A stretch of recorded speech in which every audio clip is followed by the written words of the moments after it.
Hola, salut à tous. Le top 10 Oricon des meilleures ventes de manga sur la semaine est là et ça va du 25 novembre au 1er décembre. C'est parti. En 10e position, on a Solo Biscuit Doll Wako Suru, tome 14, édition limitée. Et il a fait 25 062 ventes. Là, actuellement, ça presse l'application. Les ventes ont été faites en 7 jours et pour des ventes d'édition limitée, c'est des ventes plutôt correctes. Et en gros, vu que le tome édition limitée est dans le top 10, il faut comprendre que le tome édition simple y est forcément. Donc, on fera le cumul des deux quand on arrivera au classement du tome 14, édition simple de Solo Schedule. Ensuite, en 9e position, on a Otomegatari, tome 15, et il a fait 26 901 ventes. Ça remonte totalement à 117 228 ventes. Il a perdu 8 places par rapport à son dernier classement et là, actuellement, c'est sa deuxième application. Légère baisse de vente du manga. Rappelez que le tome 14, il avait fait 129 038 ventes, le tout en 11 jours. Rappelle-toi, le tome 14 était sorti en octobre 2022, donc ça fait plus de 2 ans, en gros, entre ce tome et le précédent tome. Et ce tome-ci a fait ses ventes en 12 jours. Comme dit la semaine dernière, des rumeurs courent comme quoi l'anime sera en préparation. Et si c'est le cas, il serait temps parce que déjà 15 tomes, tout pas d'animé, c'est pas très normal. Le manga performe bien sans animé, donc il serait temps qu'on ait animé pour voir le vrai niveau que peut atteindre Otome Gatari. Ensuite, en 8e position, on a Kage no Jitsu Kusha ni Naitakite, tome 14. Et il a fait 29 672 ventes. Là, actuellement, ça presse l'application, mais il y a une différence la semaine de vente totale parce que la semaine dernière, le tome 14 est sorti en vente Il était classé 24e et il avait fait 18 237 ventes. Donc, en gros, il est sorti la semaine dernière et là, en gros, avec ses ventes officielles de sa principale application, on est en gros au total en cumulant pré-vente et vente sur la semaine à 47 909 ventes. Il a gagné 16 places par rapport à son dernier classement et là, actuellement, officiellement, c'est sa première application. Donc, c'est top. Hein. C'est top. Rappelle-toi que ce manga est inspiré d'un light novel qui a actuellement 6 tomes.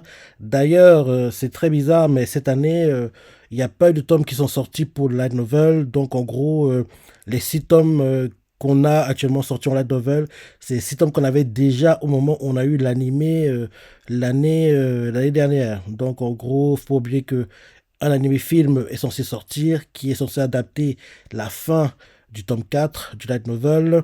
Et logiquement, après ça, on devra avoir une annonce comme quoi la saison 3 va arriver. Et en gros, par saison, 2 tomes sont adaptés à peu près.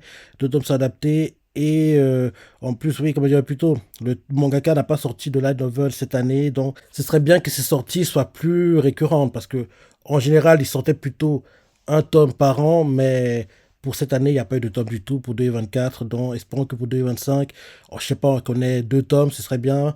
Parce que j'aimerais pas, en gros, que l'animé, en gros, soit retardé par le fait qu'il n'y ait pas assez de contenu. Parce que logiquement, après le film qui adaptera la fin du tome 4, logiquement, on aura la suite comme quoi l'animé arrive, qui devra adapter le tome 5, le tome 6. Et après ça, vu qu'il n'y a plus de contenu, logiquement, on devra attendre très longtemps avant d'avoir la suite pour l'animé. Donc, j'aimerais vraiment que, si possible, qu'ils sortent 2 tomes par an, 2 tomes par an, comme ça, au moins à chaque fois, on aura déjà assez de contenu pour les futures saisons, vu que 2 tomes sont adaptés par animé, quoi, donc en gros par saison, quoi, d'animé. Donc ce serait vraiment bien.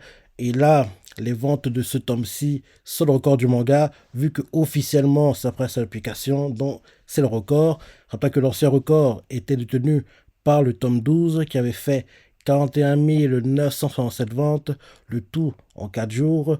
Et là, ce tome-ci, officiellement, il fait ses ventes en 7 jours. Donc c'est bien pour le manga. J'aime beaucoup l'anime et j'ai hâte de voir la suite quand ça va arriver. Ensuite, en 7e position, on a Shika Nanka Shisakute Kawaigatsu, tome 7. Et il a fait 30 589 ventes. Sa vente à 111 007 ventes.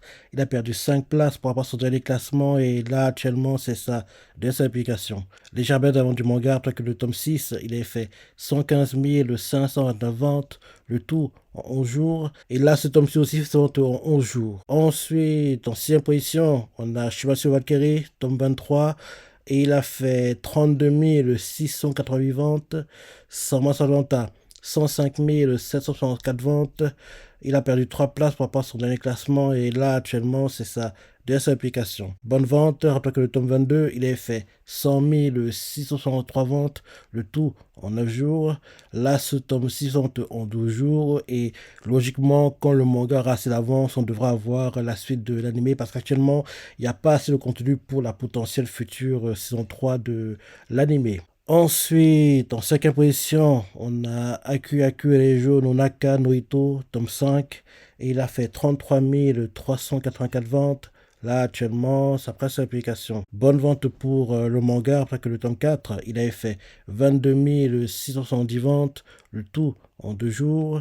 Là, ce tome 6 ventes en 7 jours. Là, actuellement, sa presse application et les ventes de ce tome 5-6 sont le record pour le manga.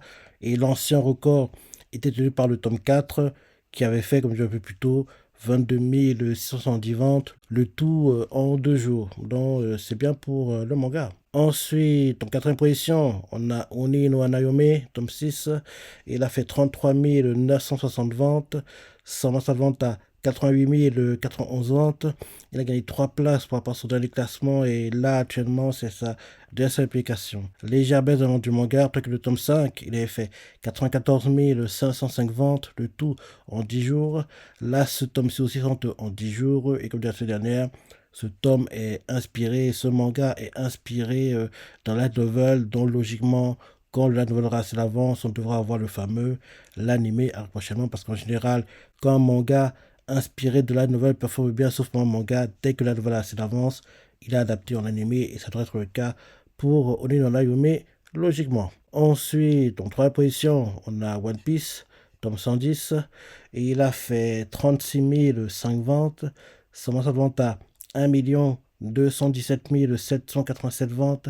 Il a gagné 3 places par rapport à son dernier classement et là actuellement c'est sa 5e seule application. Baisse de vente du manga après que le tome 109 il a fait 1 290 714 ventes, le tout en 32 jours. Là, ce tome-ci fait son vente en 31 jours.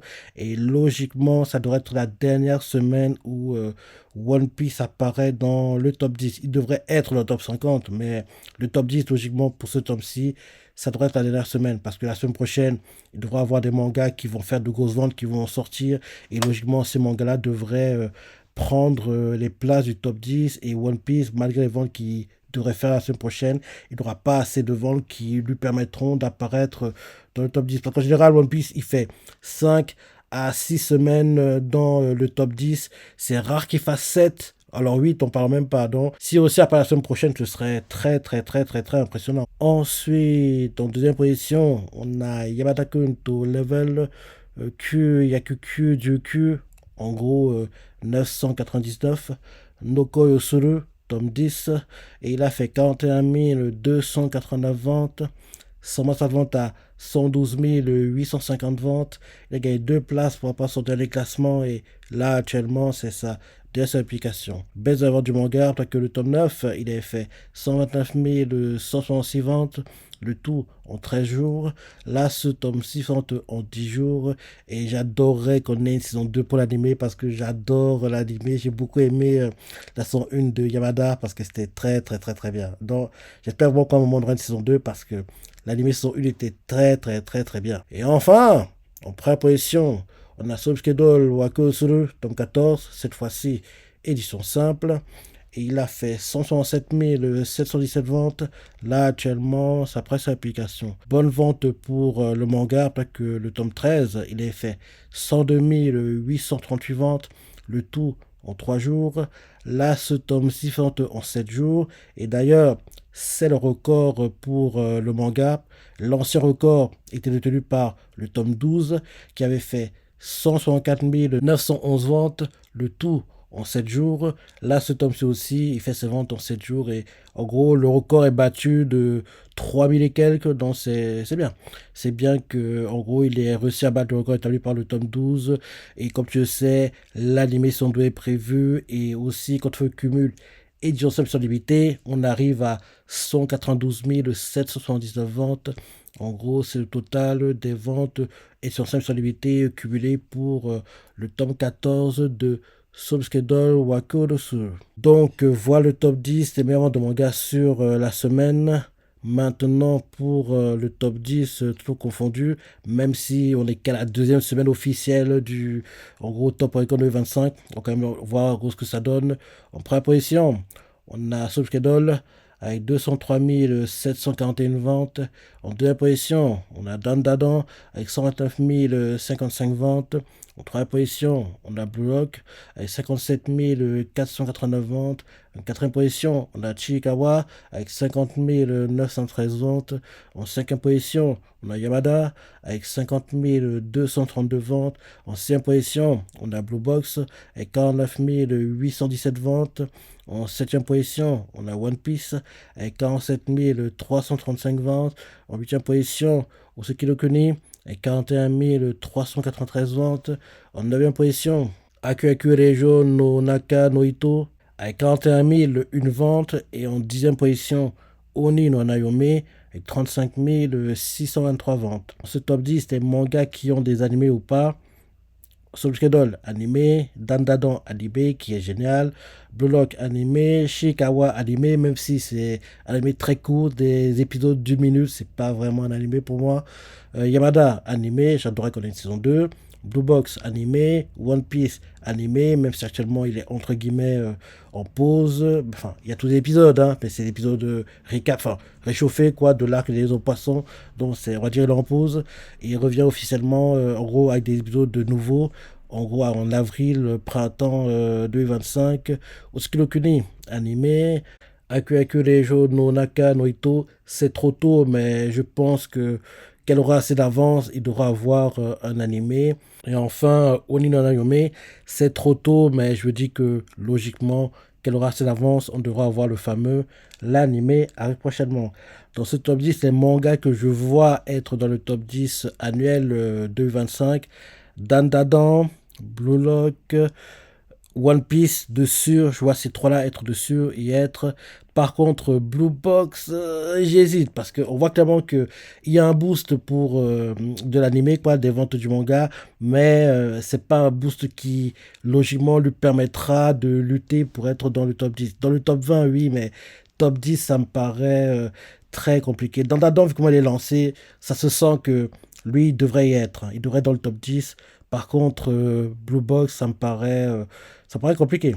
Ça me paraît compliqué. Donc, logiquement, Dandadan, Blue Lock et One Piece devraient être les trois mangas dans ce top 10 qui, dessus, apparaîtront dans un premier temps. Le classement de moitié d'année qu'on aura mai prochain, en gros, fin mai 2025.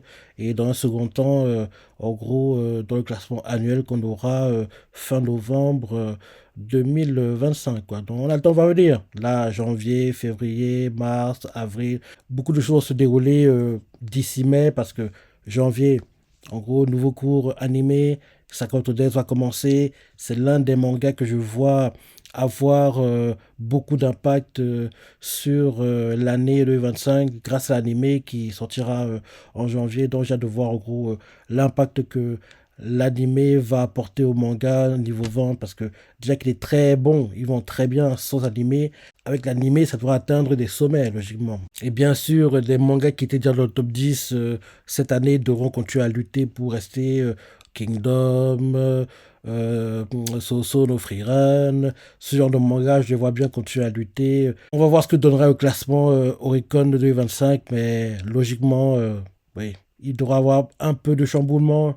Comme j'ai dit dans mon top 10 annuel, logiquement, il devra avoir trois nouveaux mangas dans le top 10, vu que My Hero Academia est terminé, Jujutsu Kaisen est terminé, et AQ qui est établi depuis longtemps est encore dans le top 10. Donc je dis que trois places devraient se libérer au minimum, peut-être plus, mais trois devraient se libérer et j'ai hâte de voir les trois mangas qui profiteront du vide laissé par My Hero Academia, Jujutsu Kaisen et bien sûr AQ qui logiquement ne lutteront plus pour le top 10 annuel. Pour le top 10 de moitié d'année, ils lutteront encore, je pense.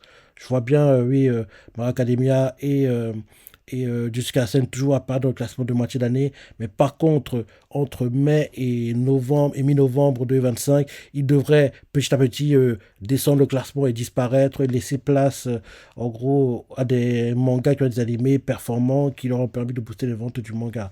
On verra ça l'année prochaine. Donc, voir le classement des meilleurs mangas sur la semaine, voir le classement des meilleurs mangas tout confondu.